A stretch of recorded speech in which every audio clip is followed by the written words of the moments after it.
Déjame bajar este volumen que está muy alto.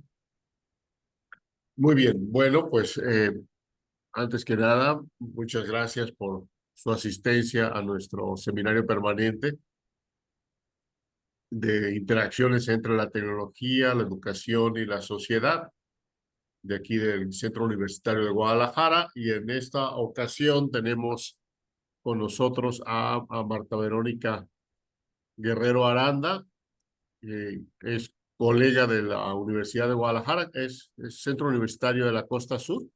Así es, CUCSUR, Centro Sí, Universitario de la Costa Sur. la Costa Sur de la Universidad de Guadalajara y orgullosamente egresada, bueno, orgullosamente porque yo fui coordinador del doctorado en sistemas y ambientes educativos cuando ella ingresó y bueno, afortunadamente logró terminar sus estudios, presentó su investigación doctoral y lo que vamos a escuchar hoy tiene que ver precisamente con ese trabajo de investigación doctoral que realizó, que me parece que es muy, muy interesante y espero que les resulte interesante a ustedes también.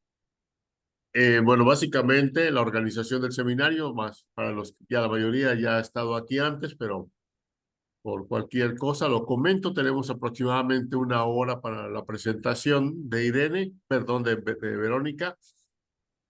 Y en ese lapso pues, podemos hacer algunas preguntas aclaratorias si algo no nos queda suficientemente claros. Y ya después, terminada la presentación, pues ya podemos dedicarnos a discutir lo presentado y el tema en general.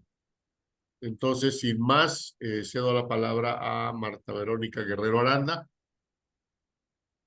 Adelante.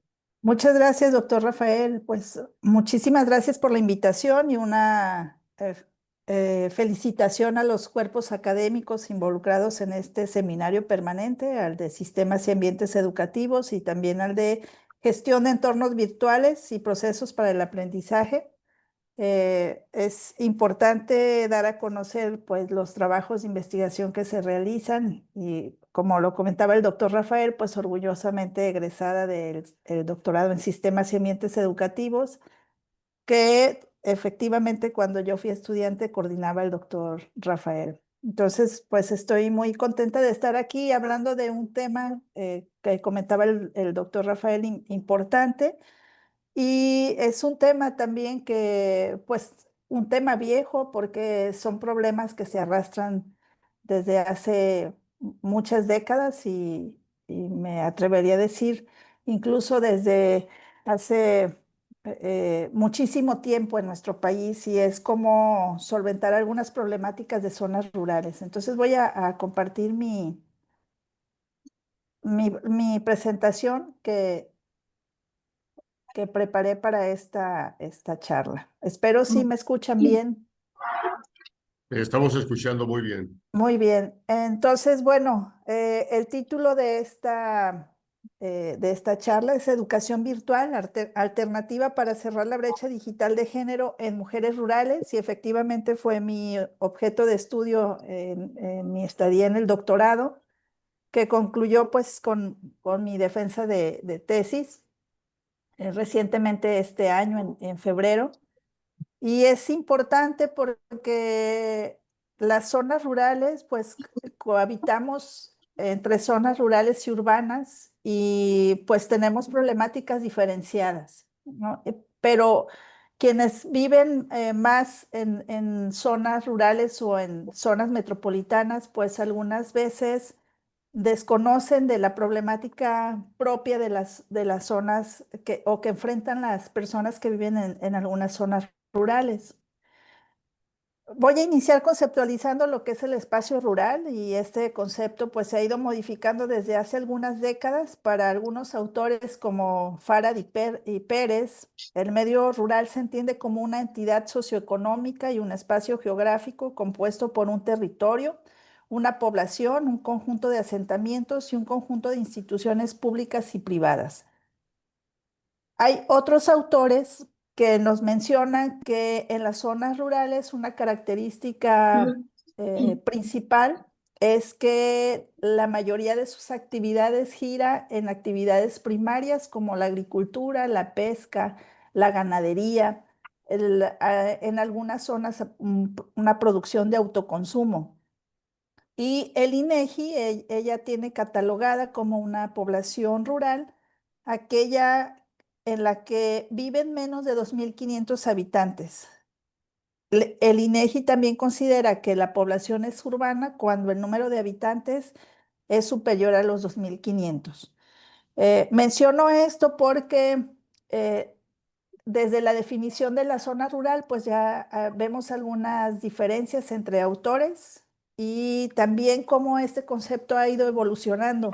Porque si nosotros consideráramos como el concepto que nos marca INEGI de zonas donde hay más de 2.500 habitantes, podemos encontrar algunas zonas que tienen 3.000 habitantes, sin embargo, carecen de muchos servicios básicos para la población, lo que hace que se tengan que trasladar hacia las zonas urbanas más cercanas. Un dato importante que quisiera comentar con ustedes es que el porcentaje de personas que viven en comunidades rurales ha venido disminuyendo a través del tiempo. Desde aquí tenemos una gráfica que nos muestra cómo la población de la zona rural ha disminuido desde la década de 1950 hasta el 2020. Y esto es multifactorial y en algunas más bien conforme vamos avanzando en años, vemos cada vez mucho mayor migración. Estos indicadores a nivel nacional nos muestran que la zona rural, la mayoría de las personas que migran hacia las zonas urbanas es principalmente por cuestiones de insertarse en el sector productivo. En las zonas rurales, los habitantes se encuentran expuestos a una serie de carencias que van en detrimento de su calidad de vida y también tienen pocas posibilidades de desarrollo si nosotros comparamos con las personas que puedan habitar alguna zona urbana. La expulsión de las zonas rurales hacia las urbanas ha aumentado en los últimos años, principalmente por una crisis económica, específicamente la que se ha vivido desde el campo mexicano. Los indicadores a nivel nacional nos muestran que es en la zona rural donde se presentan niveles educativos bajos. Si nosotros comparamos con la media nacional, también sufren de carencia de seguridad social, problemas en la cobertura de servicios de salud, mayor dificultad para insertarse en el trabajo formal. Esto ocasiona obviamente una fuerte migración de la que yo ya les explicaba. La mayoría de las personas se emplea como jornaleros agrícolas y también tienen una alta probabilidad de abandonar sus estudios por dificultades económicas, pero también por la infraestructura propia de sus localidades.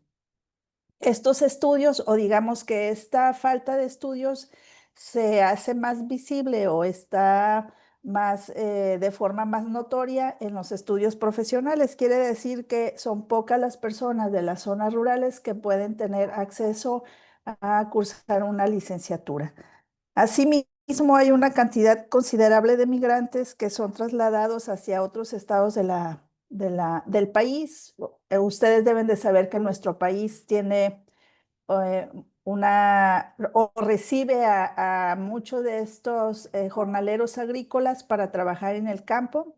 En la zona en la que yo me encuentro, en la zona costa sur, desde hace varias décadas tenemos migrantes de Oaxaca, de Guerrero, de Chiapas, eh, algunos del centro del país, como de Morelos, del estado de Morelos, que vienen para emplearse en el campo mexicano. Y están por temporadas, 6 meses, y ellos migran hacia otro estado donde se pueden emplear de nuevo en el campo. Esto pues ha dificultado que muchos de los niños de jornaleros puedan concluir incluso un nivel básico, como es la primaria. En el caso del uso del Internet, también vemos que en la zona rural pues están muy por debajo de la media nacional o del uso que puedan dar en las zonas urbanas. Esto pues obedece no solo a las dificultades económicas que puedan tener, sino también a estas dificultades de infraestructura, al no contar con en algunas regiones, incluso con electricidad que permita hacer llegar o utilizar dispositivos electrónicos y mucho menos se puede establecer una red de Internet. Bueno, vamos a hablar específicamente de las mujeres rurales. Yo les comentaba que las personas que habitan en espacios rurales tienen mucho menores posibilidades en todos los ámbitos, en los sociales y en los económicos, que se les dificulta insertarse en la vida productiva y también incluso en la vida productiva de sus comunidades.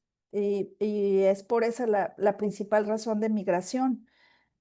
Sin embargo, en el caso de las niñas, de las adolescentes o las mujeres, vemos que presentan niveles educativos más bajos, tienen mayores problemas de salud, empleos precarios, ausencia de seguridad social y también se enfrentan a dobles jornadas de trabajo. Esto es solamente por mencionar algunos de los problemas a los que se enfrentan las mujeres de las zonas rurales si nosotros hacemos un comparativo con mujeres de zonas urbanas.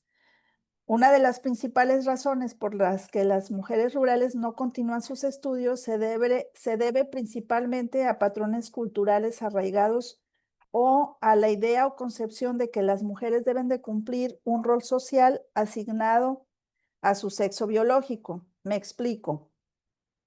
A las mujeres de las zonas rurales socialmente se les atribuyen algunas tareas vinculadas con el cuidado de los otros, los quehaceres domésticos, la maternidad, y esto las confina al espacio privado, es decir, a sus hogares. Este patrón cultural se suma a las dificultades económicas o de infraestructura que yo ya les había mencionado que tienen en sus comunidades. Ahora bien, en el aspecto educativo, los bajos niveles que se presentan en las zonas rurales y que afectan a toda la población en edad escolar está ampliamente relacionada con la falta de escuelas que les proporcionen la posibilidad de acceder al nivel medio superior y superior. Incluso en muchos casos las comunidades solo cuentan con nivel preescolar y primaria bajo la modalidad de multigrado, es decir, un maestro que atiende varios grados de manera simultánea dentro del mismo salón. Eh, no sé si ustedes habían escuchado sobre esta situación que presenta algunas localidades muy pequeñas, que los niños de preescolar eh, cursan preescolar primero, segundo y tercero en el mismo salón con una sola maestra. Y lo mismo sucede con los jóvenes, con los niños que están cursando la primaria. Vemos estos salones multigrados con un solo profesor. Y también los profesores muchas veces dejan de asistir a dar clase por cuestiones de inseguridad y también por algunas otras razones que ellos puedan presentar como dificultad para trasladarse, etcétera. Entonces, estos jóvenes, si bien obtienen un certificado de haber concluido la educación primaria, esta educación que recibieron, pues tiene algunas deficiencias que después van a repercutir cuando ellos quieran concursar o entrar a carreras que son muy demandadas, incluso en la Universidad de Guadalajara. Se han presentado muchos casos de jóvenes, eh, hijos de jornaleros migrantes, que no pueden acceder a carreras muy demandadas porque no obtienen el puntaje mínimo que exige cada una de las carreras. En el caso de esta región, por ejemplo, en el centro universitario, la carrera que más demanda tiene es enfermería. Y vemos, yo seguí el caso de dos hijas de jornaleros migrantes del Guerrero que ya se quedaron aquí a vivir, es decir, ya se establecieron en la ciudad y estas jóvenes han intentado en varias ocasiones obtener un lugar en esta carrera y quedan por muy por debajo del promedio. Y pues ya siendo como un estudio más preciso, se ha identificado que estos niños tienen carencias desde su educación primaria. Muchos de ellos la secundaria la cursaron en varios lugares, entonces también no permitió dar una buena continuidad y obviamente ha impactado ahora en su vida adulta al querer acceder a una carrera universitaria con altos estándares o con promedios más altos. La inexistencia de estas escuelas dentro de comunidades provoca que los niños y las niñas, adolescentes también deban de recorrer varios kilómetros para continuar con otros niveles escolares o incluso hay niños y niñas que si tienen la posibilidad migran a alguna zona urbana. Otro aspecto a considerar es que a muchas niñas, por las razones antes expuestas, lo que yo les decía de este patrón cultural que les establece un rol social a las mujeres que tiene que ver más con con la vida privada y no con la pública, eh, pues no se les permite salir de las comunidades para continuar con sus estudios y se pondera la educación de los niños o adolescentes sobre la educación de las niñas y las adolescentes.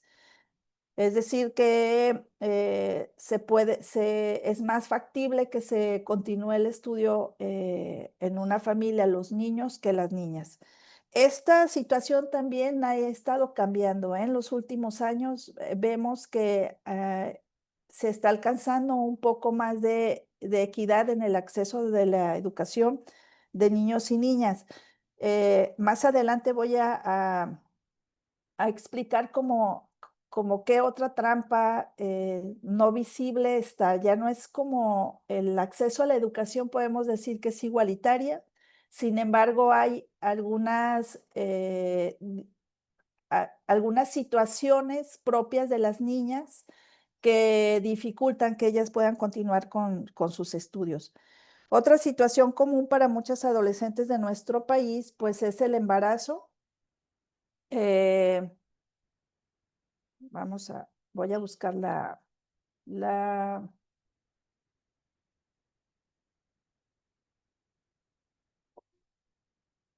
dejé de compartir, ¿verdad?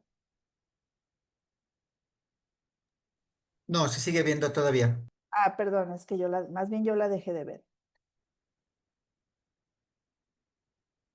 Permíteme. Ahí estamos viendo la de incidencia de embarazos. Aquí está, incidencia de embarazos. Aquí vemos, cuando se trata de embarazos, vamos a ver que según datos del Instituto Nacional de las Mujeres, de las 5.5 millones de adolescentes del país de 15 a 19 años, que ha estado embarazada por lo menos alguna vez, el 17.9% de las adolescentes son sexualmente activas. De ellas, el 19% son de zonas rurales y el 13.8% son de zonas urbanas. Vamos a encontrar en algunos casos que las niñas de las zonas, digo niñas porque empiezan su actividad sexual aproximadamente a los 12 años. Incluso hay embarazos en adolescentes a partir de los 12 años y esto a nivel nacional, pues los índices apuntan más a que estos embarazos no deseados, no planeados y en niñas y adolescentes, pues se da en las zonas rurales. Esto, pues obviamente las imposibilita a muchas de ellas a continuar con sus estudios y vemos, aquí vamos a ver eh, disculpen, es que algo hice yo aquí en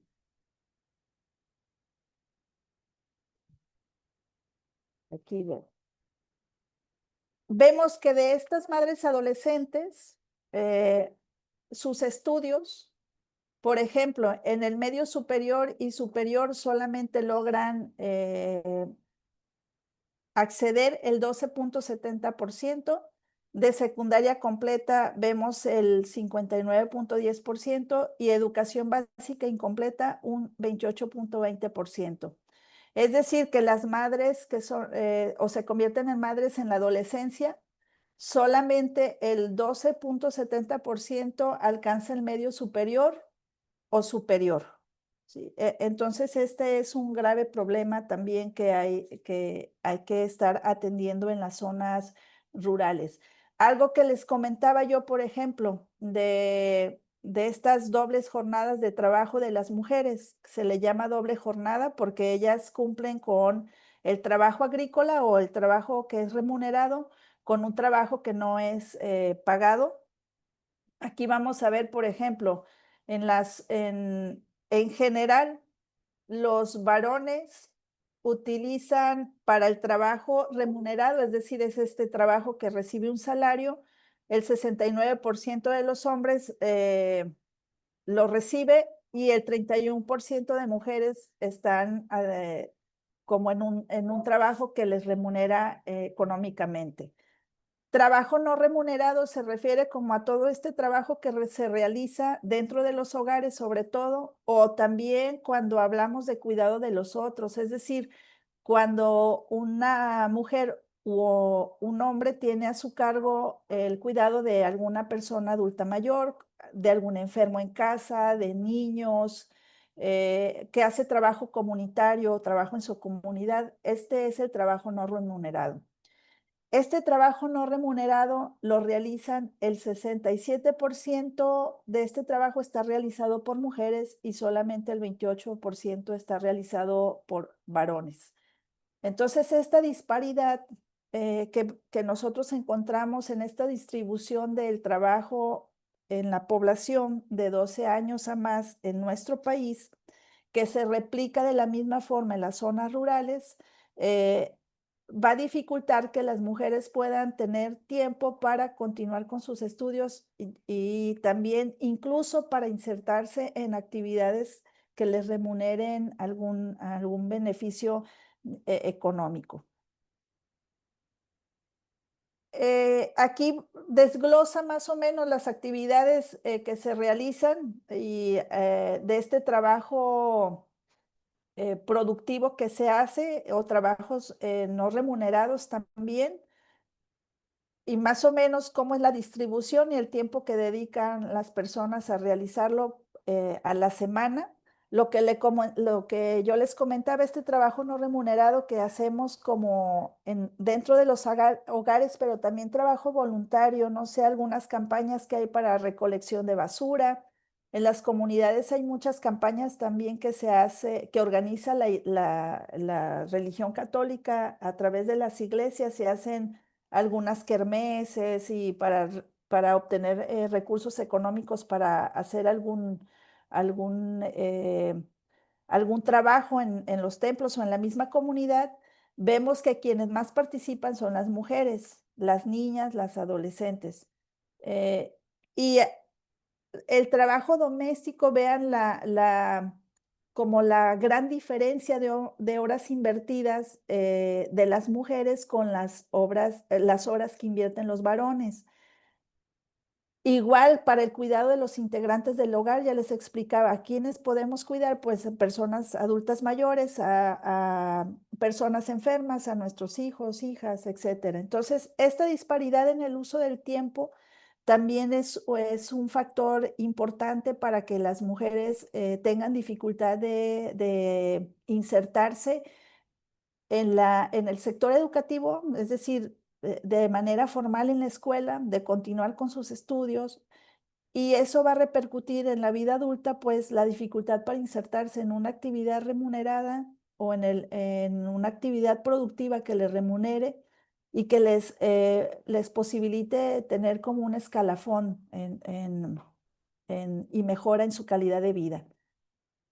Ahora bien, Esta tabla me pareció importante compartírselas para empezar a hablar un poquito más de cómo la educación virtual puede favorecer que las mujeres se inserten en alguna carrera profesional ya cuando son adultas. Aquí nos vemos en la tabla un listado de actividades que nosotros hacemos desde nuestros dispositivos, ¿no? Como obtener información, comunicarnos, entretenimiento, etcétera.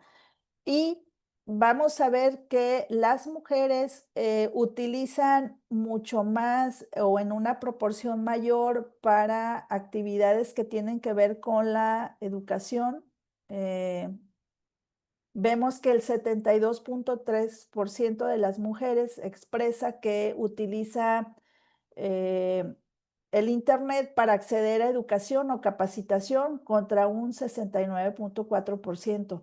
Otro que llama la atención, que me parece importante para hablar un poco de la brecha digital, es sobre cuestiones más especializadas o que requieren de un conocimiento mayor, como por ejemplo descargar software. El 55, de los hombres, el 55% dice haber descargado software o utilizar alguna forma para hacer una descarga de software, mientras que las mujeres el 45.5%. Vemos aquí una disparidad casi del 10%. Y así, si nosotros analizamos cada una de estas actividades, vamos a ver cómo estas diferencias de para qué utilizamos los hombres y mujeres la tecnología, las tecnologías de la información o acceder al Internet. Ahora, entonces, para ligarlo un poco, para entender esto que les explico y por qué es importante identificar estas diferencias de uso de la aplicación y del uso del Internet o de la tecnología, porque pudiera parecer con las gráficas que nosotros consultamos actualmente sobre información que hombres y mujeres tenemos o estamos utilizando la tecnología de la misma forma porque tenemos acceso a un aparato, es decir, o porque contamos con un aparato. Entonces decimos, o porque nuestros hogares ya tienen Internet. Entonces, en algunas estadísticas nos muestran como que hemos alcanzado una igualdad en el acceso y uso del Internet, hombres y mujeres. Sin embargo, vamos a ver que cuando profundizamos como en el uso y aplicación, ahí es donde podemos ver las desigualdades o las inequidades. Bien, con la democratización en el uso del Internet se consideraba que tuviera o se consideró que esta democratización iba a tener algunos impactos positivos en las comunidades alejadas y que además el acceso fuera para toda la población y sin importar su condición social. Sin embargo, la realidad muestra que las brechas sociales también están presentes en la brecha digital, es decir, los problemas ya existentes en los ámbitos de salud, de educación, vivienda, empleo y otros problemas sociales que teníamos, pues también se adhiere otro problema más que tiene que ver con el uso del Internet. Castro, Díaz y Zamora, estos tres autores, definieron la brecha digital como las entidades o personas que por algún motivo no están conectadas a las redes tecnológicas y que hoy estrictamente se ha vuelto necesario tratar de minimizar en la mayor medida de lo posible estas inequidades que se presentan en personas o entidades.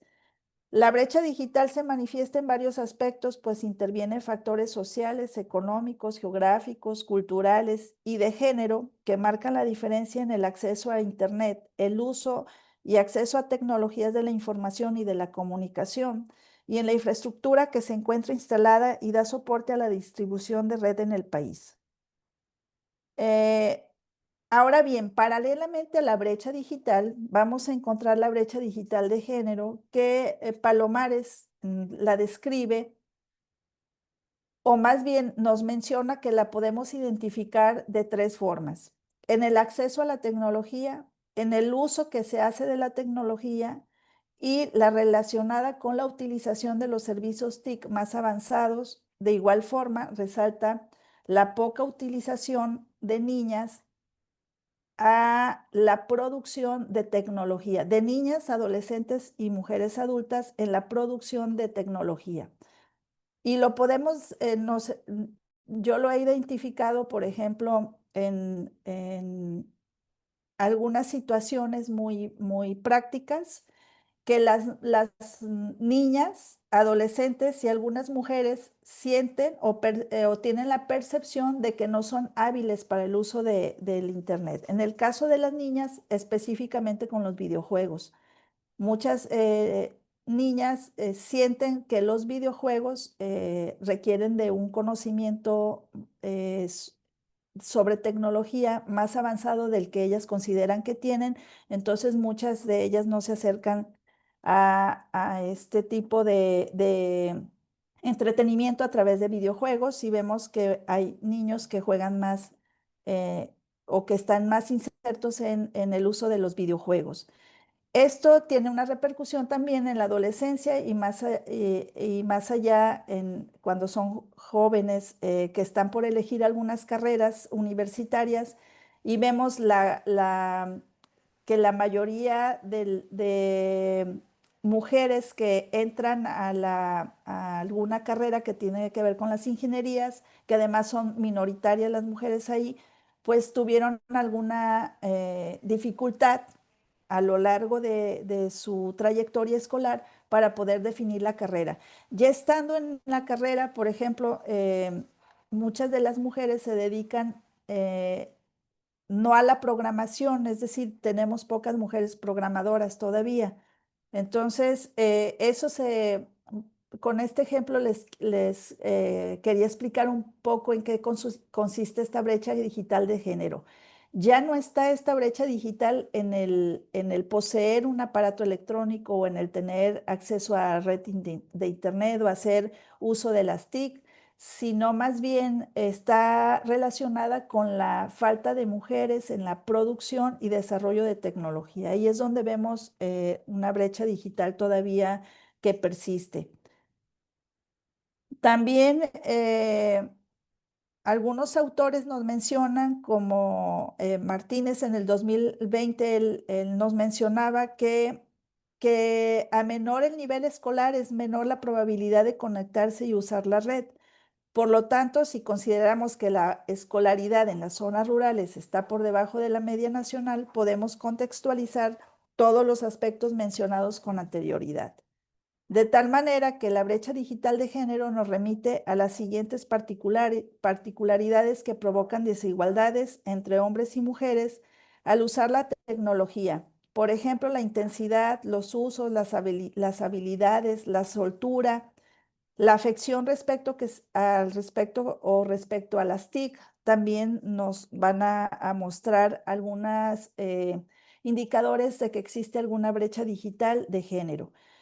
Por lo tanto, no es posible analizar únicamente en términos cuantitativos, sino se debe de emplear también el análisis en términos cualitativos, es decir, ya no contabilizar si tienes acceso o no acceso a Internet, ya no es tan relevante para medir una brecha digital, sino qué uso estás haciendo, qué habilidades estás desarrollando y también con qué intensidad haces uso de la tecnología. Aquí más o menos tenemos una tabla que nos muestra la distribución porcentual de usuarios de Internet en zonas rurales y urbanas. Nosotros aquí vamos a ver pues estas disparidades. En la zona urbana, los usuarios representan casi el 80%, mientras que en la zona rural, pues apenas alcanzan el 50, un poquito más del 50%.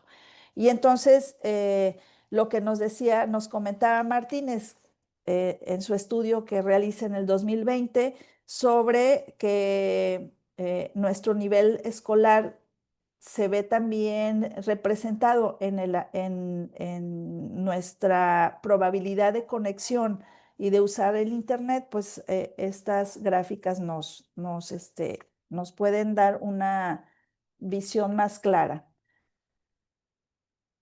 Bien, ahora me voy a centrar ya en lo que fue mi trabajo. Yo realicé un estudio de investigación en una comunidad que se llama San Miguel de Hidalgo, que se encuentra en El Limón, Jalisco, que es uno de los municipios que están en la región Sierra de Amula del estado. Y específicamente yo quería identificar qué relación había entre la educación virtual y el empoderamiento de mujeres rurales. En esta localidad de San Miguel Hidalgo se encuentra una casa universitaria. Les voy a explicar, ustedes tal vez conocen casa universitaria porque sí, están en el doctorado de sistemas y ambientes educativos, estuvieran en la universidad virtual, ahora Q Guadalajara. Tal vez tengan el contexto de lo que es la casa universitaria. Bueno, más adelante voy a hacerle una pregunta al doctor Rafael, porque yo estoy ya un poco desactualizada. ¿Cómo quedó este programa de Casa Universitaria? Casa Universitaria es eh, un programa que desde el año 2003 la Universidad de Guadalajara desarrolló. Casa Universitaria significa comunidades de aprendizaje y servicios académicos.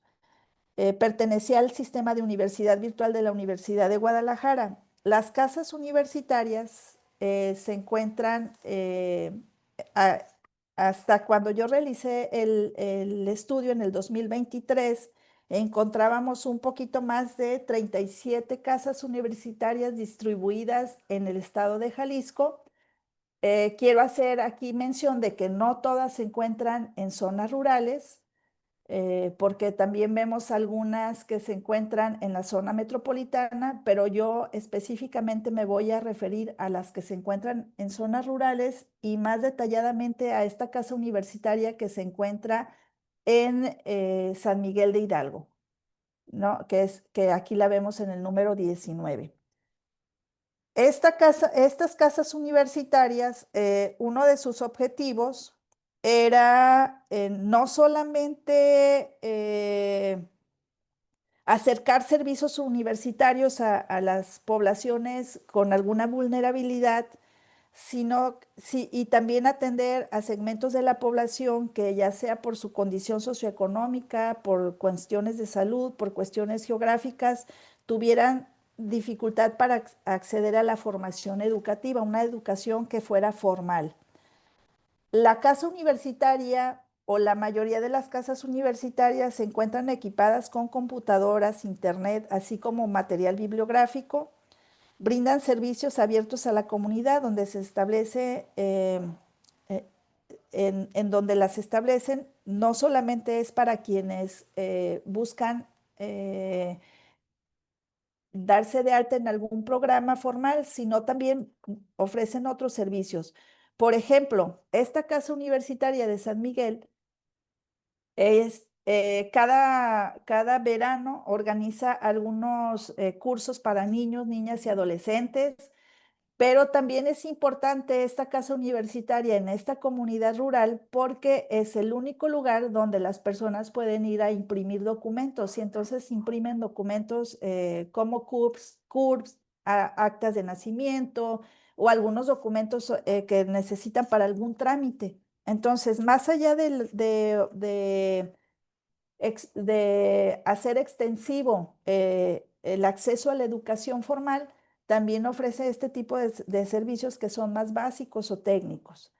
También ha servido esta casa universitaria en específico para aglutinar a mujeres que formaron una cooperativa y que vendían algunos de los productos que ellas elaboraban en esta cooperativa. Lo que quiero decir es que estas casas universitarias también han dado cohesión social a las comunidades donde se encuentran y les están dando como una identidad, ¿no? El posibilitar que se desarrolle una cooperativa no es cosa menor, ¿no? Y que además estas mujeres hayan logrado pues vender los productos que ellas mismas están produciendo. La mayoría de las personas que asisten a estas casas, a esta casa universitaria, son niños, niñas y adolescentes y mujeres. En algunas casas universitarias se han formado círculos de lectura, talleres de desarrollo humano, clases de cultivo de hortalizas en invernadero, talleres de música, cursos de computación, y en algunas sedes ha propiciado la conformación de cooperativas, como la que les explicaba de El Limón. Fíjense, un dato importante de estas casas universitarias es que, por ejemplo, en el 2022 se tuvieron 448 estudiantes, de los cuales 112 eran hombres y 336 mujeres. Por eso me gusta mencionar cómo Casa Universitaria propicia que las mujeres acudan a ellas, en algunos momentos sí atraídas por algunos de los talleres, pero hay mujeres que se han insertado o están cursando un grado universitario o un posgrado. En el caso de la Casa de San Miguel Hidalgo, hay 2 egresadas del sistema de universidad virtual.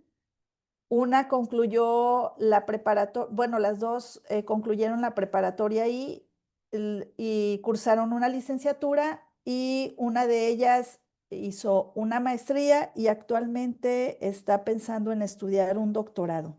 Entonces, eh, mi estudio se enfocó a estas 2 mujeres y cómo efectivamente la educación les ha posibilitado desarrollar algunas habilidades y les ha permitido pues insertarse de manera más exitosa en la vida productiva.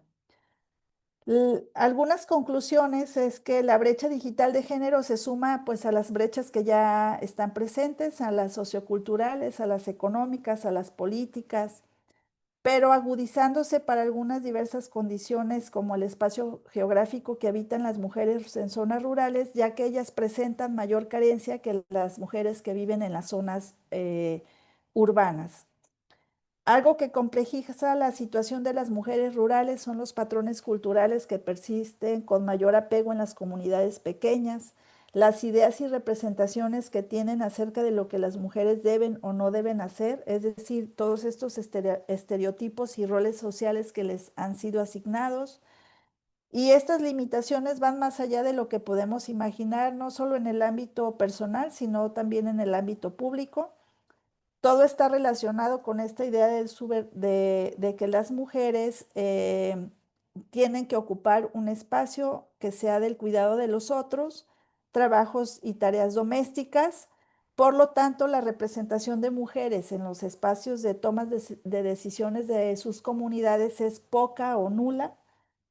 Como se mostró a lo largo de esta exposición, la educación virtual ha posibilitado que las mujeres accedan a espacios del orden público, pero también ha modificado algunas de sus estructuras sociales y se ve reflejado en su quehacer diario, cuando estas mujeres han logrado incorporarse a actividades productivas, incluso ocupar algún cargo público. Otro de los aspectos importantes que tenemos que considerar es que la brecha digital de género tiene múltiples factores y dimensiones, es decir, no solo se trata de la falta de infraestructura o acceso a Internet, también se trata del uso y acceso de la tecnología, y se ha comprobado que las mujeres desarrollan en menor medida habilidades que les permiten hacer un uso más eficiente de las TIC. Es decir, el problema de las mujeres con respecto a la tecnología tiene que ver con una menor representación en el uso o la creación, por ejemplo, con respecto al desarrollo de software. Por lo tanto, un factor importante que puede contribuir revirtiendo esta desigualdad en las zonas rurales es el modelo de casa universitaria, ya que además de ser un espacio pensado para la capacitación o profesionalización de la población, ha resultado ser un importante punto de cohesión social para las mujeres que asisten. Una excelente oportunidad que se puede reforzar desde estos espacios es la de ofertar cursos que de alguna manera contribuyan en el dominio de habilidades digitales que permitan un uso eficiente de los diversos dispositivos y un acercamiento en edades tempranas con el uso eficiente de la tecnología y las TIC. Con relación a la deficiencia de infraestructura en telecomunicaciones, puede ser atribuido a la lejanía de algunas comunidades rurales que por la dificultad en el acceso, retrasa su instalación o la encarece, por lo tanto prefieren no instalarla, pudiendo argumentar poca población y prefieren no hacer una inversión. Asimismo, se debe de propiciar la democratización del uso del acceso al Internet, la alfabetización digital, considerando cada contexto para identificar las principales causas de la brecha digital. En cuanto al proyecto de casa universitaria, es indispensable realizar estudios para medir los impactos que ha tenido este proyecto en cada una de las comunidades donde está localizada. Aunque la idea es acercar a través de ellas programas educativos, vemos disparidades en los usos que se hacen en cada uno de los municipios y localidades. Identificar de qué forma son utilizadas y qué actividades se llevan a cabo en cada una de ellas permitirá el diseño de estrategias que potencialicen su uso. Algo que comparten la mayoría de estos lugares es el público que asiste, pues en todas las constantes son las mujeres, niñas, niños y adolescentes. Ahora, ¿qué oportunidades brinda la educación virtual específicamente si se reforzaran proyectos como el de Casa Universitaria? Pues como todos sabemos que estamos inmersos de alguna manera en algún programa que tiene relacionado con la educación virtual, es la flexibilidad de horarios. ¿Se acuerdan que les comentaba? Es que las mujeres, una de sus dificultades que tienen es el exceso o las dobles jornadas de trabajo. Por lo tanto, esta flexibilidad de horarios puede solventar ese problema que ellas presentan. También capacitación para emprendimientos rurales. A nivel nacional ha habido yo digo que no solo es una aparición o boom o por moda, sino que en muchas comunidades rurales se han organizado a mujeres a través de algunas organizaciones o cooperativas para poder ellas generar sus propios recursos. Entonces, sería muy interesante también ofrecerles capacitación o formación profesional en el área a través de la virtualidad. Específicamente, una de las propuestas que se tiene es que el contenido se adecue a cada uno de los contextos que tienen cada una de las mujeres en estas zonas rurales y de esta manera, pues, además de ofrecerles una educación que ellas puedan ver más útil a un corto plazo, también posibilitará que su profesionalización pues tenga un impacto en ellas mismas, pero también en su comunidad, de manera que pueda ser cuantificable económicamente y que este beneficio pues sea mejor aprovechado. Y también lo que yo hablaba, que a través de estos programas se pudiera fortalecer el desarrollo de competencias digitales desde temprana edad, sobre todo de las niñas, para incentivar que ellas puedan tener un mayor acercamiento con algunas profesiones relacionadas con la tecnología. Algunos retos que todavía persisten, pues en estas comunidades, como ustedes a lo mejor conocen algunas, tienen una conectividad limitada. En el caso de la Casa Universitaria de San Miguel Hidalgo, hay una falla constante del Internet, sin embargo, no imposibilita que continúen con sus actividades. Otro reto es la poca disponibilidad de dispositivos en las familias. Hay una brecha generacional en el uso de la tecnología, necesidad de contenidos culturalmente pertinentes. Es algo de lo que yo les hablaba. Habría que adecuar en cada comunidad, según su contexto, habría que adecuar los contenidos que se les están ofreciendo, no solo para que sean más atractivos y útiles para ellos, sino también para cumplir con una función social, pues que sea más pertinente. Y bueno, pues mm, les invito a reflexionar sobre esta frase, pues las mujeres rurales sí son una columna vertebral de las comunidades. invertir en su educación virtual, pues es una inversión que sin duda va a mejorar el futuro, no solamente de ellas, sus familias, sino de sus comunidades. Pues de mi parte es lo que quería yo comentarles y quedo abierta para las preguntas y agradecerles su atención. Muchas gracias, Verónica. Bueno, no sé, antes de darle la voz a los demás participantes, quisiera pedirte, por favor, si nos platicas un poco más de estas dos mujeres, fueron los casos de tu particular atención. Sí, ¿Qué fue lo que observaste? ¿Cómo estuvo el proceso de observación? bueno, en San Miguel de Allende es una comunidad pequeña, aproximadamente tiene 400 habitantes y son las únicas dos mujeres que a través de la educación virtual se han titulado de una licenciatura. Eh, es interesante porque en el caso de una de ellas que está ya está inscrita en un doctorado, no recuerdo cuál es, pero lo va a tomar también de manera virtual. A ella le ha permitido escalonar socialmente porque tiene un trabajo ahorita estable. Y ella me comenta que con muchas dificultades empezó a estudiar ya grande, por lo que yo les mencionaba. En el caso de ella, su mamá no la dejaba estudiar, ya no la dejó continuar con los estudios porque tenía que venirse a la ciudad de Autlán. Entonces, pues no le permitió. Ella convenció a su papá después, intentó venirse aquí al Centro Universitario de la Costa Sur, se inscribió en la carrera de abogado, pero se le dificultaba mucho porque me comentaba que ella estaba a cargo de sus papás, entonces para ella fue muy pesado ese primer semestre y decidió mejor regresar al cuidado de sus papás, que ya estaban mayores.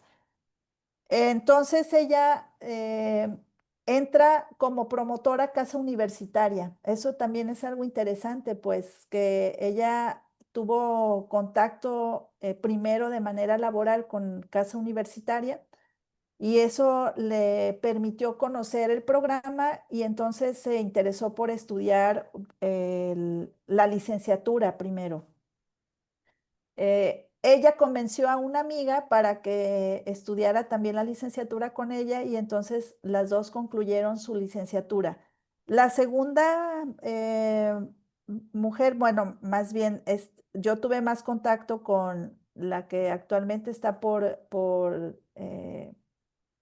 ya debió de estar inscrita, ya debe de estar cursando algún doctorado. No, nada más les comento que no recuerdo cuál es. La otra mujer se casó y ya no pudo seguir sus estudios porque emigraron hacia Estados Unidos. Sin embargo, la contacté y ella me estaba comentando que como sus hijos ya están más grandes, va a hacer lo posible por estudiar su maestría en línea, porque conoció esta modalidad y pues le parece muy bien en cuanto que no tiene que trasladarse hacia ningún lado, entonces me decía, yo ya no voy a descuidar a mis hijos. Algunas de las complicaciones que ellas tuvieron, sobre todo familiares, primero en el entorno familiar, es que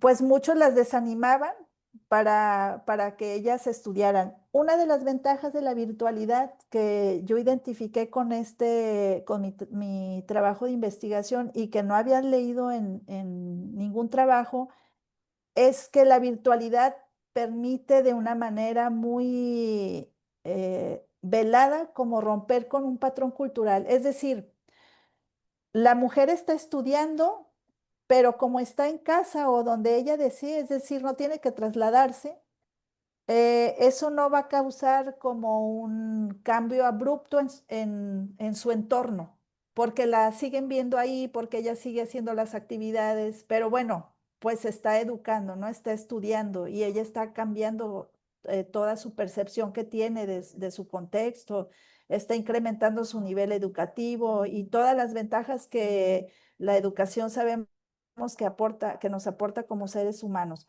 Entonces, esa es una gran ventaja de la educación virtual porque rompe con un patrón cultural, pero no lo hace de manera abrupta. Lo hace de manera, pues, digamos que casi imperceptible. Sin embargo, el cambio que hay en el individuo es muy importante, pues, y no le ocasiona conflictos en su entorno familiar. Cuando menos se acuerdan, pues ya se tituló. Y es otra mujer diferente con otras, con habilidades que adquirió, con una profesión y con la posibilidad de ella poder insertarse en la vida productiva de manera más exitosa. Me costó mucho trabajo al principio. Yo también entrevisté a mujeres que no tuvieron la posibilidad de continuar con sus estudios. Sí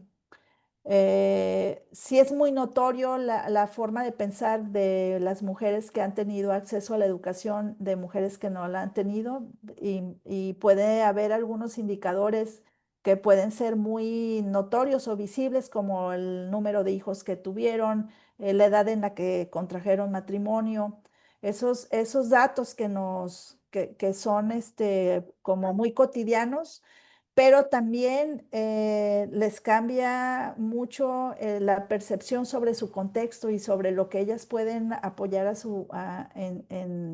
en su comunidad. Por ejemplo, algo que me llamó mucho la atención es que una eh, de ellas me decía que cuando se juntaban a hacer alguna actividad en su comunidad, siempre la buscaban a ella porque era la que sabía hacer las cuentas, mm, y porque además podía leer y escribir mucho mejor. Entonces, eso ya a ella la colocaba como en otra situación que la hacía diferente a sus vecinas o a sus compañeras. Y esas razones como mínimas, pues significan mucho. Una de las cuestiones cuando se trabaja empoderamiento es que hay que entender que el empoderamiento, que en realidad utilizo esa palabra porque es la que se usa, no me gusta tanto, pero en realidad es la autonomía de las mujeres. Pero lo que ahora llamamos empoderamiento no es como un checklist, no es como una mujer empoderada debe de tener estos. Empoderamiento, cada mujer tiene o para cada mujer el empoderamiento representa cosas diferentes. En el caso de las mujeres de esta zona rural, el haber accedido a un nivel educativo alto es un factor de empoderamiento importante que las hace muy diferentes a las mujeres que no tienen ese acceso a la educación. Pero a lo mejor para una mujer campesina de acá de Cusalapa, empoderarse puede ser que ella misma produzca su café, que ella misma pueda obtener recursos económicos. No sé si me explique, es decir, el empoderamiento no es como checar algo, si lo tiene, no lo tiene. Cada mujer va teniendo como sus propias eh, acciones para trabajar por esta autonomía, eh, eh, que van construyendo además, ¿no? A través del tiempo. Muchas No sé gracias. si contesté, doctor Rafael, esta pregunta, aunque, Sí, bueno, interesante también, pues, ver cómo estas mujeres sí cambia totalmente su percepción sobre su futuro, también es a largo plazo, también tienen como más trazada una ruta sin contar todas las mejoras que han tenido económicas y sociales, ¿no? Incluso la que emigró hacia Estados Unidos, pues obviamente ese nivel educativo que ella ya adquirió, sin duda se va a ver reflejado en la calidad educativa que puedan tener sus hijos, ¿no? Porque los niveles educativos, ya vimos aquí, por ejemplo, entre un mayor nivel educativo presente una mujer, eh, eso se ve reflejado incluso en la salud de los integrantes de la familia, ¿no? Hay algunos trabajos que nos muestran cómo la educación tiene una relación directa con la salud de los integrantes de su familia, ¿no? Sus hijos, su pareja, sus padres, si está ella al cuidado de ellos. Entonces, la educación virtual yo creo que es una excelente herramienta para que las mujeres de zonas rurales puedan tener un acceso a educación de calidad. Esto es a pesar de todas las limitaciones que tiene el entorno. Así es, a pesar de todas estas limitaciones, como dicen pues por algo se tiene que empezar.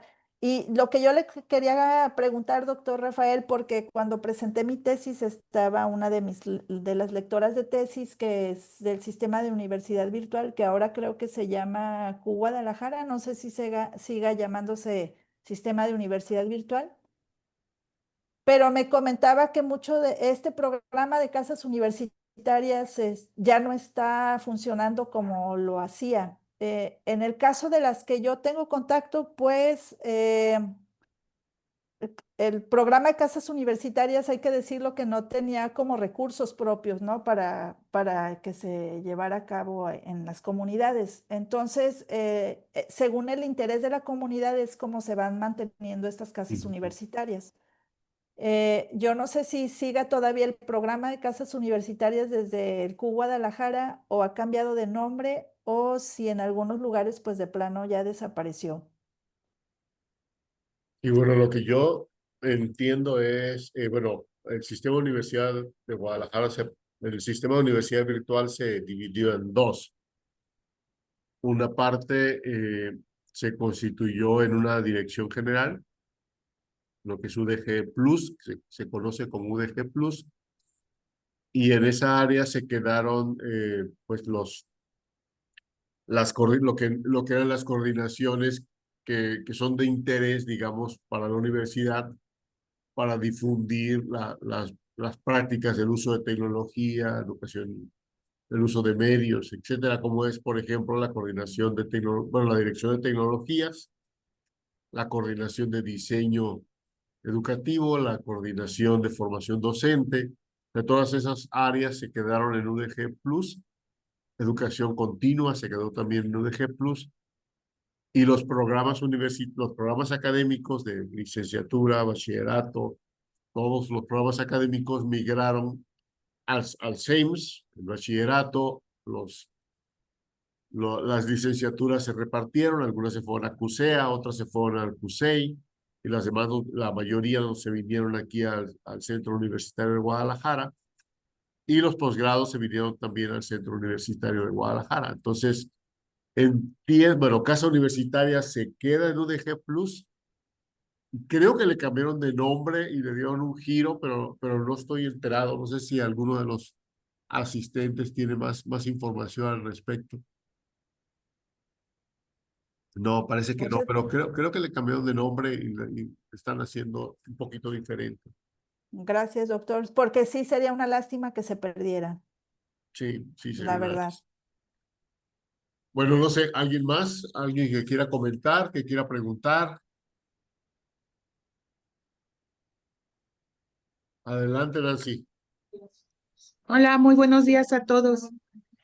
Buenos días, doctor Rafael, y a todos los que estamos aquí presentes. Doctora Verónica, muchísimas felicidades por este tema tan interesante que nos acaba de exponer. A mí, desde que leí el título, me llamó muchísimo la atención y estoy aquí escuchándola atentamente. Me llamaron la atención varios de los comentarios que usted hizo y estoy de acuerdo con ellos, pero yo creo que uno de los más contundentes que usted hace es precisamente el de la forma en la que la modalidad virtual apoya a la autonomía de todas las personas, pero especialmente de las mujeres en comunidades rurales, que es para lo que fueron creadas las casas universitarias. También me llamó mucho la atención y me sentí identificada con lo que usted comentó acerca de la autopercepción que tenemos muchas mujeres, no solo en comunidades rurales, sino yo creo que en general, de nuestras propias habilidades tecnológicas y cómo se expresan en el ejemplo que usted dio, ¿no? De los videojuegos, por ejemplo, que ahí yo me sentí identificada con ello y que eso evidentemente se traslapa a otras acciones como la programación y como otras actividades, digamos, ya más de eso, de programación. Entonces, mi pregunta, perdón, otra de las cuestiones que también me pareció muy interesante es lo que usted comenta, que la modalidad en sí misma no, cierra de la puerta, amor.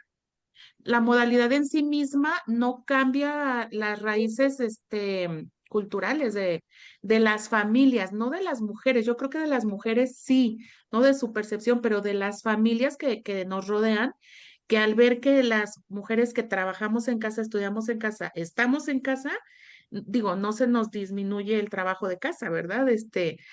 No se convierte en trabajo remunerado de manera automática, es decir, no hay cambios sustanciales, la realidad es esa. Y más aún en las comunidades rurales donde es una doble jornada, como usted mencionaba, de trabajo agrícola y de trabajo doméstico. Entonces, sí, definitivamente hace falta mucho por trabajar, pero yo creo que la modalidad virtual abre puertas muy importantes para las mujeres en general y en comunidades rurales. Bueno, felicidades por ello. Y mi pregunta va en torno a ellos. Si usted en su investigación pudo percibir que a partir de que las mujeres estudiaron en esta modalidad a través de las casas universitarias, tuvieron otra autopercepción o cambió su autopercepción respecto a las habilidades tecnológicas. Si ya realmente pues se vieron más autónomas o más capaces del manejo, uso y otras acciones con la tecnología. Esa es mi pregunta. Sí, muchas gracias. Es interesante porque efectivamente, como bien lo comenta, eh, aunque el cambio de los patrones no se dé en la familia completa, sin embargo, las mujeres sí están sufriendo como una transformación, ¿no? Interna y sí como esa autopercepción que usted lo comenta muy bien. Efectivamente, en la investigación tuve que trabajar o un eje importante fue en la construcción de la identidad femenina, es decir, cómo las mujeres construimos nuestra identidad individual y la identidad colectiva. Entonces, sí, sí hay un cambio de la percepción. Sin embargo, eh, bueno, al menos en mi trabajo no logré identificar, o más bien no fue un área que haya explorado sobre si hubo un cambio en la percepción del uso de la tecnología. Eh, No está explícitamente, sin embargo, sí voy a comentarle algo. Sí, las mujeres sí me expresaron, por ejemplo, que una de las dificultades que ellas tenían, primero es que tenían como temor de no saber usar algunas de las aplicaciones que ellas tuvieron que haber instalado y utilizado. Y después, esta mujer que va a continuar sus estudios, que está ya en el doctorado, me comenta que para ella la licenciatura fue complicada, pero que la maestría se le hizo ya muy fácil. Es decir, que sí adquirió habilidades tecnológicas que le dieron más seguridad. No exploré más sobre ello, sí sería interesante y me quedé pensando, no sé, como en conmigo misma, ¿no? Porque efectivamente Las mujeres, a pesar de que hasta en la historia, históricamente fuimos las primeras que empezamos a utilizar maquinaria en el campo, que bueno, después se desplazó. Sí tenemos esta concepción de que somos menos hábiles para algunas cuestiones, entre ellas el uso de la tecnología. Y bueno, nos sentimos o percibimos que somos menos hábiles incluso para manejar o todo lo que tenga que ver con con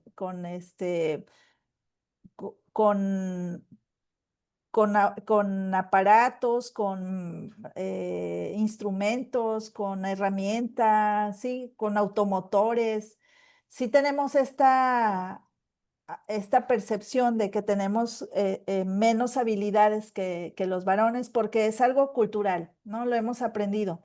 Pero incluso yo que estudié en mi doctorado en línea, algunas veces siento como que sí no domino el todo y tengo que requerir ayuda o puedo requerir ayuda de alguien más, ¿no? Como me cuesta dar este brinco a desarrollar o animarme a desarrollar, ¿no? Incluso yo que pues trabajo este tema. Entonces sí es interesante, Nancy, sería muy importante a lo mejor explorar si efectivamente la virtualidad, porque yo incluso en mis conclusiones lo mencionaba, que estas casas universitarias pueden posibilitar que las niñas tengan un acercamiento a más temprana edad con aspectos que tienen que ver con las TIC y la aplicación y el uso. Y que es como mi hipótesis, ¿no? Que a lo mejor estas niñas van a desarrollar habilidades y efectivamente van a cambiar su percepción. En nosotras las adultas, no sé, es un tema interesante también de abordar, si efectivamente quienes estamos trabajando desde la virtualidad, nuestra percepción acerca del uso de las TIC ha cambiado o no es tan contundente este proceso que hemos seguido para que nosotros hayamos logrado un cambio de percepción respecto al uso y aplicación de las TIC. Sí, es una pregunta interesante y no tengo como una respuesta concreta mm, eh, que que te pueda dar, Nancy. Un tema pendiente por investigar. Sí, es un tema Muchas pendiente y gracias. aunque estoy recordando que hay una autora que se llama Remedios Ujú, Zafra, que me parece que vino a uno de los coloquios, no era coloquio, a este encuentro de educación que se hace en diciembre. Doctor Rafael, me parece que la tuvieron de invitada una vez, es una autora española. Remedios Zafra ha trabajado muchísimo la tecnología con esta visión de género mm, y ella es una autora que le puedo recomendar, maestra Nancy, para que se acerque también a este estudio de más profundo sobre las mujeres y su percepción con la tecnología. excelente. Muchísimas gracias. Gracias. Muchas gracias. Bueno, nos comenta Neida que le cambiaron el nombre, sí, que le llevaron el nombre a la casa universitaria y ahora se llama Programa Campus Digital Comunitario. Esperemos sea para bien. Entonces, Esperemos. sí. ¿Alguien Bueno, más? ¿Alguien más quiere comentar? Perdón. casa es como más comunitario, ¿no? Campus lo siento más, Se bueno, ya siente de más, entrada, ¿verdad? Es una, más, sí, pero sí, bueno, es más innovador, pues. sí, bueno, casa sí da sensación de hospitalidad, ¿no? Algo más personal. Pero bueno, ¿alguien más quiere hacer algún comentario? Pregunta. Sí, Samuel Ortega nos dice un cuarto propio conectado, así se llama el libro de Remedios Zafra. Sí, es muy bueno, se lo recomiendo. Y es que Remedios Zafra hizo como una analogía de Virginia Woolf, que es una habitación propia, creo, eh, para estudiar cómo si las mujeres y esa transición en la tecnología. A través del tiempo es de veras excelente autora para este tema. Muchas gracias. Gracias, Samuel.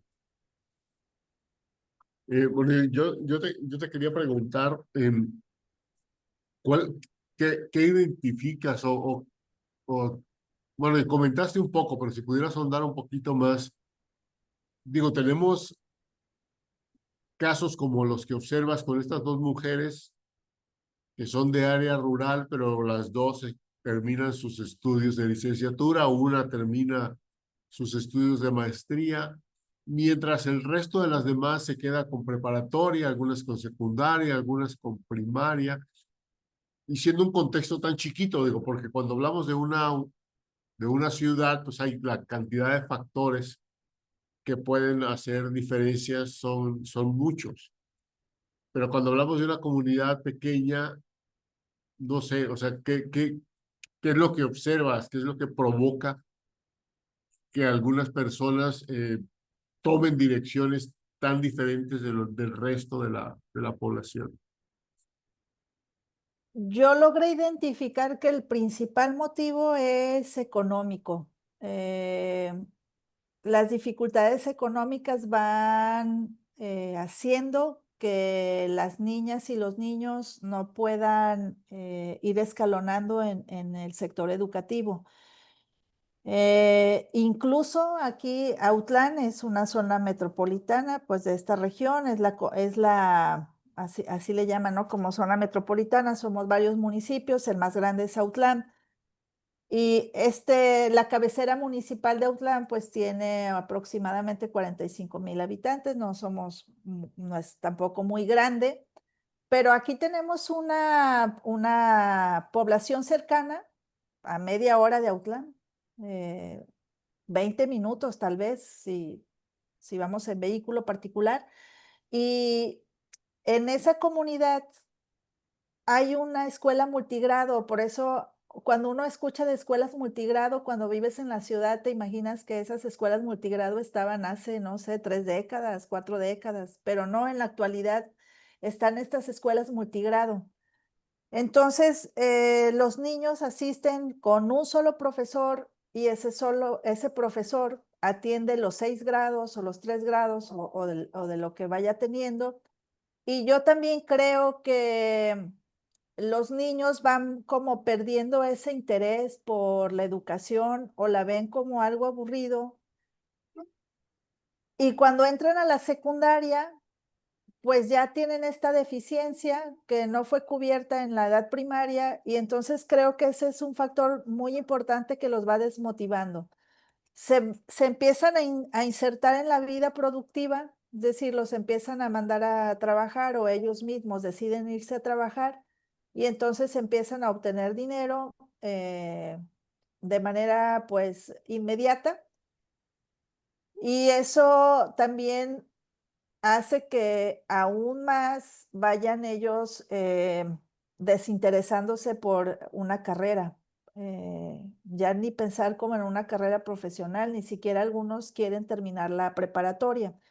Ahora bien, doctor Rafael, le explico aquí, no está tan retirado, pero hay comunidades más retiradas que para que sus hijos de los habitantes de estas poblaciones más alejadas vayan a preparatoria, por fuerza los tienen que mandar hacia los cabeceras municipales.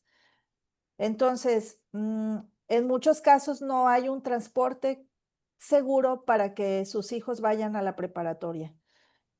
Si a eso le sumamos la falta de recursos económicos y que los jóvenes ya están trabajando, pues hay una alta deserción escolar. Y en el caso de las mujeres, pues contraen, se casan a muy temprana edad o salen embarazadas a temprana edad. Entonces eso es un factor también que ellas las va inhibiendo. Ya con hijos, pues es muy difícil que ellas puedan retornar a la escuela o la retomen.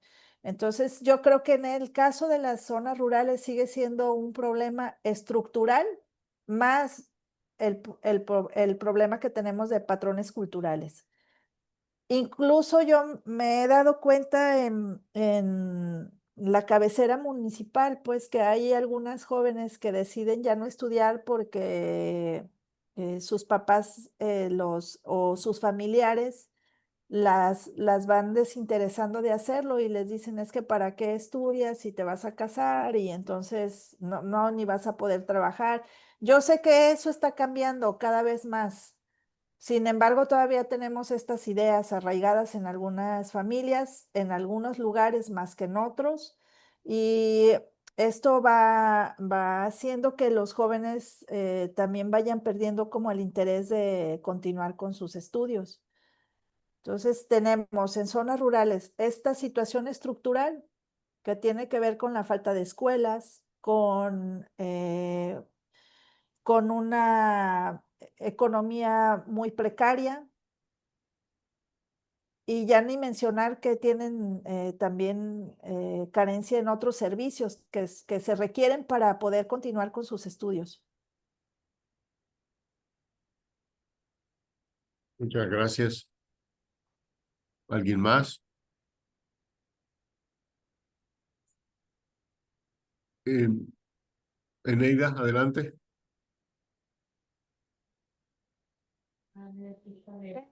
Hola, buenos días. Pues muy interesante el tema, mucho que reflexionar y muchas cosas que recordar, bueno, más que preguntar, comentar. Este, pues no sé, ahorita por ejemplo con lo último que dijo me pongo a pensar en esta parte de la doble vulnerabilidad, una por ser mujer y la otra por vivir en una zona rural y añadirle a eso si tienes una condición de discapacidad. Yo vengo de un pueblo, de una zona rural. Y sí, o sea, cuando ya me vine a la ciudad y que estaba haciendo la primaria, me quedó como bien, pero bien grabado que a mi abuelita le comentó en una ocasión a mi mamá, bueno, ya nada más que terminen la primaria y que se regresen acá al pueblo, soy de un pueblo de Sinaloa, que se regresen a Sinaloa, porque pues ¿para qué estudiar si no hay oportunidades laborales? Entonces a mí eso como que me dejó muy marcada y también como que me despertó una especie de rebeldía de hacer todo lo contrario. Pero sí, o sea, sí me hace recordarlo, sí me hace pensar en toda esta situación y que ahí sería como una triple situación de vulnerabilidad, que hasta dónde llegan las personas con alguna condición de discapacidad, si son mujeres sobre todo. Y por otra parte me estoy acordando mucho de una dinámica que hicimos en una ocasión en un taller de derechos humanos. No recuerdo exactamente el tema, pero sí se estaba, creo que tocando algo sobre las comunidades indígenas. Perdón si hay un poquito de ruido, espero que me escuchen bien. Pero me estaba acordando de esta dinámica en relación a que no es que no tengan los mismos conocimientos o el mismo cerebro, sino que son las oportunidades. Recuerdo que en esa ocasión nos dijo el maestro que hiciéramos una bola de papel y se colocó en el centro del salón un bote de basura. Nosotros estábamos como en forma de U, de herradura. Se coloca en el centro de la herradura un bote de basura y hicimos una bola y dijo que sin movernos, sin movernos del lugar, teníamos que hacer que la bola de papel cayera al bote de la basura. Yo sabía de antemano que no le iba a atinar. Entonces, aventamos la bola todos al mismo tiempo. Tenía que hacer a la cuenta de tres sin pensarlo mucho y solo una persona le atinó. Al principio pensé que todos habían cerrado los ojos o porque no había caído, pero ¿por qué no cayó? Porque no estaban en la posición correcta para que cayera. el papel sobre el bote de la basura. Solo uno le atinó. Entonces creo que eso es lo que pasa muchas veces por la falta de oportunidades. Pues no es que no puedan desarrollar el mismo conocimiento, sino que no se les está dando como las herramientas para poderlo conseguir.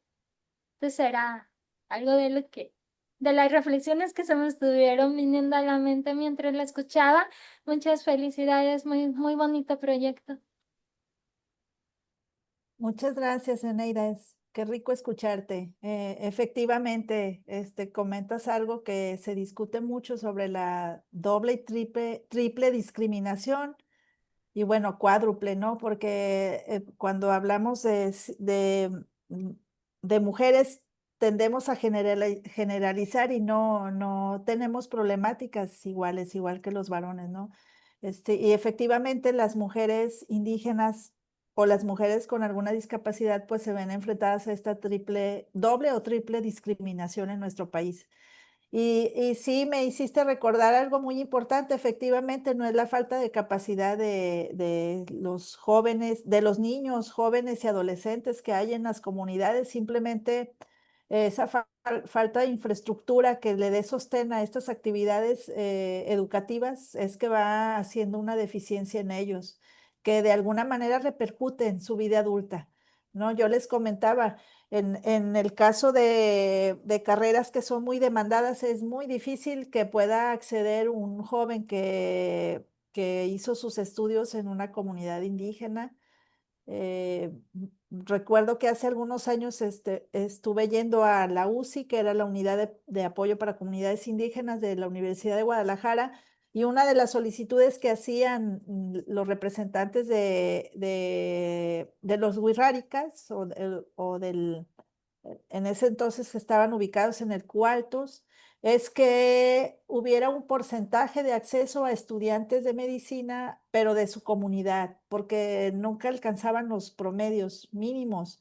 Entonces decían, estos jóvenes nuestros, si ustedes les permiten entrar a la universidad a estudiar medicina, con mucha seguridad se van a regresar a su comunidad y trabajar como médicos, porque no hay médicos que se quieran venir a trabajar acá con nosotros.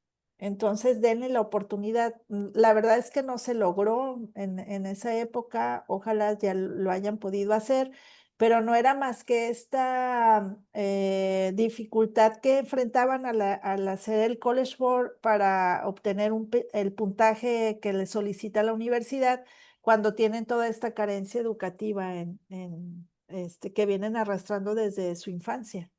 Sí, no es que no tengan ellas y ellos las mismas capacidades, simplemente vienen de contextos que no potencializaron estas capacidades y ahora les hacen este problema. Muy Muchas bien, gracias, muchas Eneida. gracias. ¿Alguien más?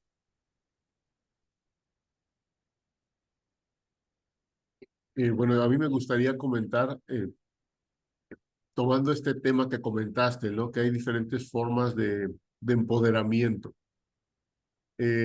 Comento brevemente el caso de mi suegra. Mi suegra nació y creció en una comunidad rural en Guerrero y a ella se le empiezan a cerrar las puertas porque en el pueblo nada más había educación primaria y los papás no la dejaron ir a la ciudad a hacer la secundaria, que a la ciudad nada más iban los hombres. Entonces ella ya no puede continuar con la secundaria y lo que ella comentaba es que empieza a ver bueno, está viendo con la experiencia de su hermana mayor, como sus papás van envejeciendo, la hermana mayor se empieza a hacer cargo de la casa.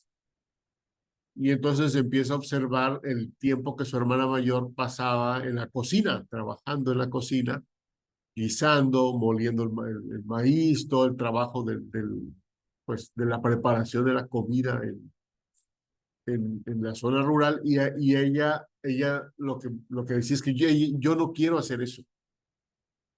Yo no quiero hacer eso. Y entonces ella empieza a buscar sus oportunidades de hacerse más autónoma, o sea, de tener un rol que le evitara a ella ese futuro que parecía ser el futuro por venir, ¿no? Ya no educación a la casarse y a la cocina, ¿no?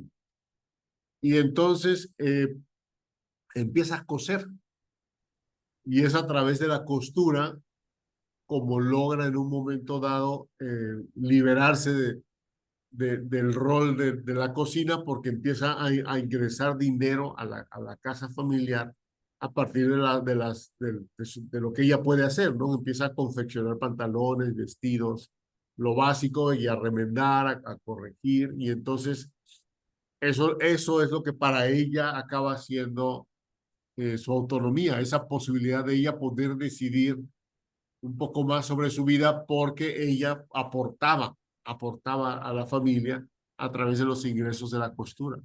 Y bueno, es una historia un poquito más larga. De hecho, tengo un pequeño texto, se los voy a compartir, porque eso me gustó mucho la historia de vida de mi suegra. Pero en este caso, en relación con la ponencia, tiene que ver con otras formas y además otros tiempos, porque ella, ella nació en el 21, entonces no había internet, no había las condiciones que tenemos ahora, entonces su empoderamiento fue una suerte de emancipación de ese futuro predestinado al que ella se veía que estaba forzada a seguir, ¿no? Sí, es interesante y lo ligo un poco con lo que comentaba Neira, ¿no? Es como esta rebeldía, podría ser como un primer síntoma de empezar con este trabajo de autonomía en las mujeres y efectivamente tienen similitudes y si ahora lo trasladamos a lo que es la virtualidad, es decir, la educación virtual, en el caso de Neida y de su suegra, supongo les ocasionó algunos conflictos familiares y demás discusiones, etcétera. Entonces, lo que yo comentaba de la ventaja de la educación virtual es que esta herramienta en específico no causa tanto conflicto porque es como si fuera imperceptible que la mujer está adquiriendo herramientas que le van a posicionar en el camino a su autonomía, ¿no? Es, digamos que una forma menos abrupta de que una mujer pueda adquirir autonomía. Cuando menos se dieron cuenta, pues ya está transformada. Esa seguridad que le dio a su suegra el estar generando un recurso económico y que después se vio reflejado en la calidad de vida, a lo mejor de sus familiares, o en el caso de Neida, esa autonomía que le dio el haber decidido continuar con sus estudios es la misma autonomía que adquieren las mujeres a través de la educación virtual. Sí, es exactamente el mismo proceso que siguen, porque algo que yo olvidé comentarles, que es muy importante además, es que seguí el proceso de empoderamiento. Es importante identificar este proceso de empoderamiento a través, en mi caso, de la educación virtual, pero es un proceso de empoderamiento, también lo podemos seguir a partir de insertarte en la vida productiva, a partir de continuar con tus estudios de manera presencial. Sí, no sé si me explico. El proceso en realidad es el mismo. Cambian los contextos, a lo mejor, las herramientas, la manera, pero es el mismo proceso que las mujeres siguen. En el caso de la educación virtual, pues este proceso se vuelve más imperceptible para quienes rodean a la mujer. Entonces eso a lo mejor favorece o facilita que ella pueda lograr un objetivo de manera con menos conflictos a su alrededor. Y en el caso de otras actividades, porque yo tengo el caso muy importante que fue mi tesis de maestría de un grupo de mujeres de Cusalapa, mujeres indígenas, con esta triple discriminación que nos hablaba Eneida. las mujeres indígenas de Cusalapa se organizaron, iniciaron 30 mujeres, hicieron una cooperativa y pues su labor consistía en comprar el café de la comunidad y producirlo y comercializarlo también. Entonces ellas empezaron a comprar el café de todos y tienen su venta de café. Pero de estas 30 mujeres, solamente 13 mujeres pudieron concluir o consolidarse en el grupo, y muchas fue porque pues tuvieron muchísimos problemas familiares, específicamente con sus esposas, sus esposos, o sea, sus parejas definitivamente no les permitieron continuar. En este caso, digamos que para ellas empoderarse significó poderse insertar en una actividad productiva. Y el proceso que siguen es exactamente el mismo proceso que tiene una mujer que decide estudiar a través de educación virtual, de una mujer que decide aprender un oficio y trabajar. Sí, es exactamente el mismo proceso. No hay cambio en el proceso. Lo que cambia, pues, es el contexto nada más. Eso es lo interesante también de este trabajo, que me permitió como analizar ese proceso y identificar algunas categorías que me ayudaban a hacerlo y las dimensiones por las que atraviesan las mujeres, desde la construcción de su identidad individual hasta factores estructurales. No sé si complete un poco las ideas que ustedes expresaron. Sí, muchas gracias. Bueno, si no hay más comentarios, o preguntas, estaríamos cerrando aquí la sesión del seminario. Y pues, antes que nada, agradecerle a Marta Verónica por habernos presentado su trabajo, y a todos los asistentes por sus comentarios, por sus preguntas, por sus aportaciones, su asistencia. Y bueno, nos vemos la próxima semana para los que quieran, como dice Pau, con un invitado sorpresa. Nos vemos la siguiente semana. Hasta luego, muchas gracias por participar. Gracias. Les Gracias agradezco por compartir, muchísimo. doctor Rafael. Gracias. Gracias por compartir el texto. Muchas gracias. De nada, al contrario, Gracias. Muchas gracias, que estén bien, hasta agradeceré pronto. sus comentarios. Hasta Gracias, luego. Dai. Bye. Gracias, Dai. Hasta luego. Adiós.